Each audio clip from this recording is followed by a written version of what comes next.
এই পর্বে আমি ব্যবসা উদ্যোগ বইয়ের সপ্তম অধ্যায় অর্থাৎ বাংলাদেশের শিল্প এই অধ্যায়ের জ্ঞানমূলক প্রশ্ন এবং বহু নির্বাচনী প্রশ্নগুলো আলোচনা করব।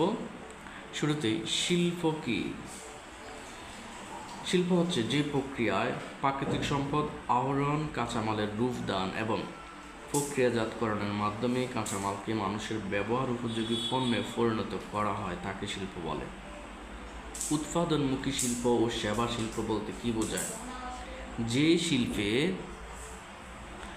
যে শিল্পে শ্রম ও যন্ত্রের ব্যবহারের মাধ্যমে কাঁচামালকে প্রক্রিয়াজাত করে পরিণত পণ্যে রূপান্তর করা হয় তাকে উৎপাদনমুখী শিল্প বলে। আর যে শিল্পে যন্ত্রপাতি কিংবা স্থায়ী সম্পদ বা মেধা সম্পদের ব্যবহারের মাধ্যমে সেবামূলক কর্ম সম্পাদিত হয় তাকে সেবা শিল্প বলে। উৎপাদনমুখী শিল্প কি? যেই শিল্পে শ্রম ও যন্ত্রের ব্যবহারের মাধ্যমে কাঁচামালকে প্রক্রিয়াজাত করে মানুষের ব্যবহারযোগ্য পণ্যে রূপান্তর করা হয় তাকে উৎপাদনমুখী শিল্প বলে। সেবা শিল্প যন্ত্রপাতি কিংবা স্থায়ী সম্পদ বা মেধা সম্পদ ব্যবহারের মাধ্যমে যেসব সেবামূলক কর্ম সম্পাদিত হয় তাকে সেবা শিল্প বলে। কোন শিল্পকে দেশের ঐতিহ্য ও গৌরবের প্রতীক বলা হয়? কুটির শিল্পকে। কোন শিল্পের অবদান দিন দিন বৃদ্ধি পাচ্ছে? বৃহৎ শিল্পের অবদান।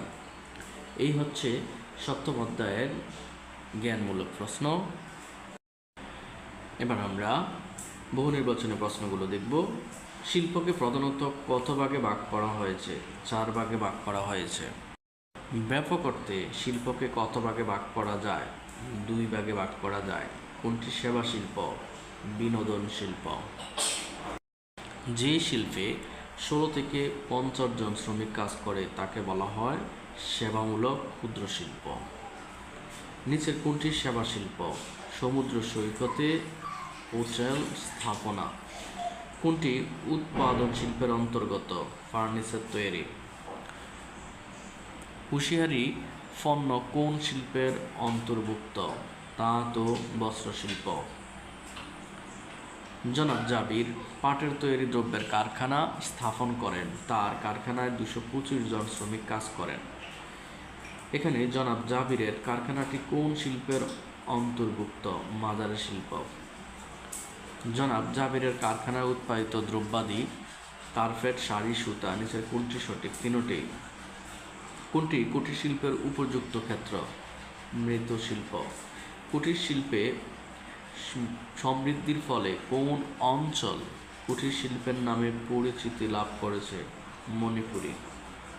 আতর ও আগরবাতি কোন শিল্পের উৎপাদিত দ্রব্য? কেমিক্যাল শিল্প।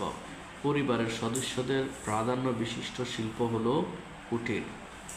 কুটির শিল্পের সর্বোচ্চ জনবল কতজন? 15 জন। বাংলাদেশের সম্ভাবনাময় বৃহৎ শিল্পের অন্তর্ভুক্ত কোনটি? তৈরি পোশাক। বাংলাদেশের সম্ভাবনাময় বৃহৎ শিল্প কোনটি? তৈরি পোশাক।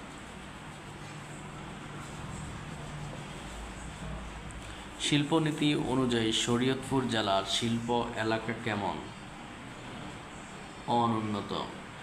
সর্বশেষ জাতীয় শিল্পনীতি ঘোষিত হয় কত সালে? 2010 সালে। এই হচ্ছে সপ্তম অধ্যায়ের বহু নির্বাচনী প্রশ্নগুলো।